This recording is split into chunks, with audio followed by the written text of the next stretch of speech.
धन धन सतगुरु तेरा ही आसरा। मालिक की प्यारी साध संगत जी, अब अपना तन मन एकाग्र करके पूज्य गुरु जी के अनमोल पवित्र मुख वचनों को श्रवण करना है जी। धन धन सतगुरु तेरा ही आसरा। वाकई आज इंसान अपने घर से बेघर हुआ, दुनिया की और माया की रंग बिरंगी कहानियों में उलझा हुआ है। दिन रात मारो मार करता है, दिन रात भागा दौड़ी इंसान करता रहता है। जायज़ क्या है और नाजायज़ क्या है, इस बारे में कोई ख्याल इस इंसान को नहीं है। दिन रात पगलाया हुआ, दिन रात मायक पदार्थों में उलझा हुआ, मालिक से दूर होता जा रहा है। खुशियां दूर होती जा रही हैं, गम दुख दर्द परेशानियों में उलझता जा रहा है। ऐसे घोर कलयुग में, ऐसे भयानक समय में इंसान सब कुछ भूला बैठा है, हर चीज भूल गया है। अपने परमपिता परमात्मा को, उस अल्लाह वाहिगुरु गौड़ खुदा रब को जिसने सब कुछ बख्शा है, अपनी अकल के जोर पे, पढ़ाई या अपने मन और मैं की खुदी के जोर पे इंसान सोचता है पता नहीं मैं क्या से क्या कर दूं। पर अगर कोई चंद्रमा पे थूकता है तो मुंह उसके ऊपर आके वो थूक पड़ा करता है। सो इस घोर कलयुग में लोगों ने बड़ी चालें चल रखी हैं, दूसरों को प्रभावित करने के लिए, दूसरों को गुमराह करने के लिए तरह तरह की बातों का बखान किया जाता है। जबकि 100% झूठ लोग बोलते हैं, सिर्फ अपने लोभ लालच के लिए, अपने फायदे के लिए, और उसको भी भूल जाते हैं जो देने वाला है। मालिक अल्लाह वाहिगुरु गौड़ खुदा रब सब कुछ देता है, दया का सागर है। पर इंसान जब उसी को बुद्धू बनाने चल पड़ता है तो खुद इस तरह से बुद्धू बनता है कि जग हंसाई हो जाती है। तो इस घोर कलयुग में, इस भयानक समय में ऐसा दौर चला हुआ है, ऐसा समय चल रहा है कि लोग दिन रात इन्हीं चीजों में लगे हुए हैं। दुनिया की रंगरलियों पर तू क्यों हो गया दीवाना है, खुली छूट मिली बुरे कर्म करता है, काम वासना का भूखा। अल्लाह वाहिगुरु मालिक राम से भी इनकार करता है। लोग यह सोचते हैं कि ये मैं ही कर सकता हूं, कोई और करता नहीं। आप भूल जाते हैं जिसने दिमाग दिया है वो सब कुछ करण करावण हार है, वो दया का सागर और रहमो करम का मालिक कभी किसी का बुरा करता नहीं। पर इंसान जब बुरा करता ही चला जाता है, करता ही चला जाता है, जब वो अपनी बेड़ी में बट्टे डालता ही चला जाता है तो मझधार में डूबती जरूर है। तो इंसान को अपने आप को लगाम देना चाहिए। खुद करना कराना कुछ भी नहीं, डक्का तोड़ना नहीं, और बैठे बिठाए सब कुछ मिल जाए। जो इंसान ऐसा सोचा करते हैं एक दिन वो औंधे मुंह गिरा जरूर करते हैं। तो भाई यही बेपरवाह जी ने फरमाया, तो इस माया के फूलों पर क्यों देख देख कर फूला है। यकीन मानिए आज माया के यार इतने बन गए हैं कि अपने सतगुरु अल्लाह मालिक को भुला दिया है। सब कौल इकरार, हर चीज बड़ी हैरानी होती है सुन के, बड़ा दुख होता है। इंसान ने सब अपने आप करा कराया हो, उस बात से मुकर जाए और फिर दोष दूसरों को देता है। तो आज माया रानी के लिए लोग क्या नहीं कर रहे। आपने पीछे भी अखबारों में पढ़ा क्या क्या नहीं हुआ, कैसे लोगों को लोभ लालच दिया जाता है कि आप सच को रोको, किस तरह से गुमराह किया जाता है। तो ये लोग शातिर दिमाग दिन रात इसी में लगे रहते हैं कि कोई माया का लोभी लालची मिले और हम उसे गुमराह करें। इस चमन की मस्त बहारों में खुद अपने आप को भूला है कि इस दुनिया की मस्त चालों में, इस माया के जंजाल में अपने आप को भुला दिया। जो फूल खिले हैं आज यहाँ, तुझे लगता है कि माया के मन के जो फूल खिलते रहते तेरे दिलो दिमाग में, जो शातिर चालें तेरे दिलो दिमाग में आती रहती, मैं ये करूं, मैं वो करूं, मैं फला करूं, तो भाई जो फूल खिले हैं आज यहाँ, कल उसको भी मुरझाना है।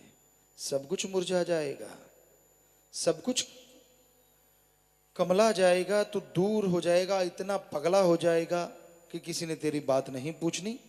ये जीवन एक कहानी है, ये 2 दिन की जिंदगानी है। भाग्यशाली होंगे वो लोग जो बचनों पे रहते हुए अल्लाह वाहिगुरु राम की भक्ति करते हुए मालिक से ओढ़ निभाएंगे, क्योंकि ये बड़ा ही दुश्वार है इस कलयुग में। असंभव तो कुछ भी नहीं है, लेकिन फिर भी मुश्किल बहुत है।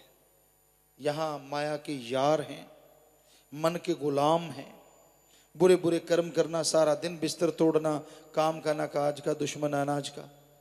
ऐसे लोग फिर देखते हैं कि किस तरह से, कैसे लोगों को लूटा जाए, किस तरह अपने सारे कौल इकरार हमारे सामने कौल इकरार करके लोगों को भूलते देखा और शोर मचाते देखा है। हैरानी होती है, बड़ी हैरानी होती है। बड़ी अजीबोगरीब बातें सुनने को मिलती हैं जो समाज में कहीं कोई मायने नहीं रखती, जिसका कोई मतलब ही नहीं है।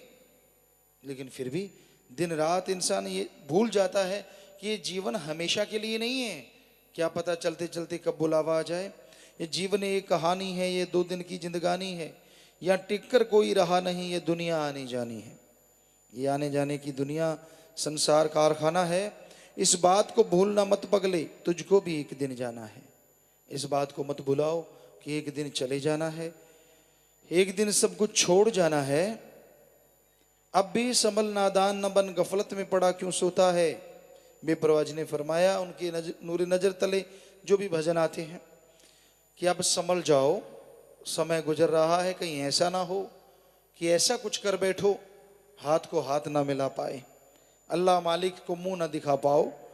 अब भी संभल नादान न बन, गफलत में पड़ा क्यों सोता है। मत पड़ अहंकार में, मत पड़ खुदी में, मत पड़ बुराइयों में। जो जागत है सो पावत है, जो सोता है सो खोता है। जाग जाओ अल्लाह वाहिगुरु राम के नाम से, मालिक सतगुरु के प्यार मोहब्बत से। जो जागत है सो पावत है, जो सोता है सो खोता है। जो संतों की बात को इग्नोर करता है, अमल नहीं करता, वो सब कुछ खो देता है। अपनी मंजिल को जो समझे वो ही राही बड़ा सियाना है। जो अपनी मंजिल, जो एम, लक्ष्य को अपना लक्ष्य मान के चला करते हैं, बचनों पे रहा करते हैं, यकीनन उन्हें अंदर बाहर कोई कमी नहीं रहा करती। कुछ सोच ले उठ नादान जरा, कर ले सुमरन भगवान जरा। ऐसे लोगों से हम पूछना चाहते हैं कितना सुमरण करते हैं। मालिक की रहमत चाहिए, मालिक की रहमत क्यों नहीं। तरह तरह कुछ मांगते हैं मालिक से। जो मांगे ठाकुर अपने से, सोई सोई देवे। जो मांगोगे मिल तो जाएगा, पर कोई उल्टा सीधा ना मांगो। मालिक से मालिक को मांगो। कई बार आदमी मांग लेता है उल्टा और मालिक दे भी देता है जल्दी। ऐसा होते देखा। एक बहुत पहले की बात है, कोई सत्संगी बहन थी, बहुत बीमार हुई, सुमरन करने लगी और अचानक सत्संग सुना और ये मांग बैठी कि मालिक ठीक है फिर मुझे ले ही चल। तो ऐसा हुआ कि मालिक ने कहा कि चल बेटा, फिर शाम को ही आ गए। क्योंकि वो राम, वो अल्लाह वाहिगुरु कई बार जीव को सुधारने के लिए भी कुछ ऐसा कर देते हैं कि ठीक है चलो फिर करो तैयारी। ना रोटी अच्छी लगे, चारपाई पे टट्टी पेशाब निकल गया। नहीं मैंने तो नहीं जाना, कितने आपने ही मांगा है कि चलना है, कर ले तैयारी, फिर बांध ले जुल्ली बिस्तर। अब कहना तो बड़ा आसान है, बड़ी ऊंचा हाथ कर करके लोग कह देते हैं, और जब मार पड़ती है ना तब कुरलाते हैं। तो फिर रोने चिल्लाने लगी, मालिक ये क्या हुआ, भागी यूपी में सत्संग था, आके मिली गुरुजी, मैंने तो भगवान से ये मांग लिया और भगवान जी तो फौरन आ गए। तो बेटा तू गलत क्यों मांगा। कि मुझे क्या पता था। पता क्यों नहीं, मैं हम तो रोज सत्संग में कहते हैं कि मालिक से बुरा ना मांगो भाई, बुरा ना मांगो। अब कैसे होगा, कैसे होगा। हाँ भाई सुमन करो और मालिक से जिंदगी मांगो, तंदुरुस्ती मांगो। कोई भयानक कर्म होता है, कट जाता है। बस लगी सुमन करने। कहाँ खाना खुना कुछ नहीं खाया जा रहा था, वहीं लंगर का खाना खाया और सुमन किया, मालिक से दुआ की, आज और कल और ठीक होते चले गए। मालिक ने रहमत की। सो मालिक से मालिक को मांगना चाहिए, उसकी दया में रहमत को मांगना चाहिए। रब से मखौल ना करो, कोई पता नहीं कब वो सुन ले, लेने के देने पड़ जाए। ज़्यादा जो नाक ऊपर उठा उठा के चला करते हैं अहंकारी लोग, ऐसी मार पड़ती है कि गर्दन उठ नहीं पाती। तो हम तो किसी को डराना तो क्या दाल लेनी है, हमारा तो बताने का मतलब मालिक से मांगना है तो अच्छा मांगो, मालिक से मांगना है तो सबका भला मांगो, अपने लिए भक्ति बात तंदुरुस्ती मांगो, क्योंकि मालिक सब कुछ देने वाला है। तो क्यों ना फिर मालिक से मालिक को मांगा जाए। तो इस घोर कल युग में, भयानक युग में बेपरवाह जी यही कह रहे हैं, कुछ सोच लेकर उठ नादान, जरा नादान बना बैठा है, सब कुछ जानते हुए भी अनजान बना बैठा है। कर ले सुमरन भगवान जरा, मालिक को याद कर ले भाई। पुण्य पाप की गठरी जो बांधी, उसका भी कर, उस पर भी कर ले ध्यान जरा।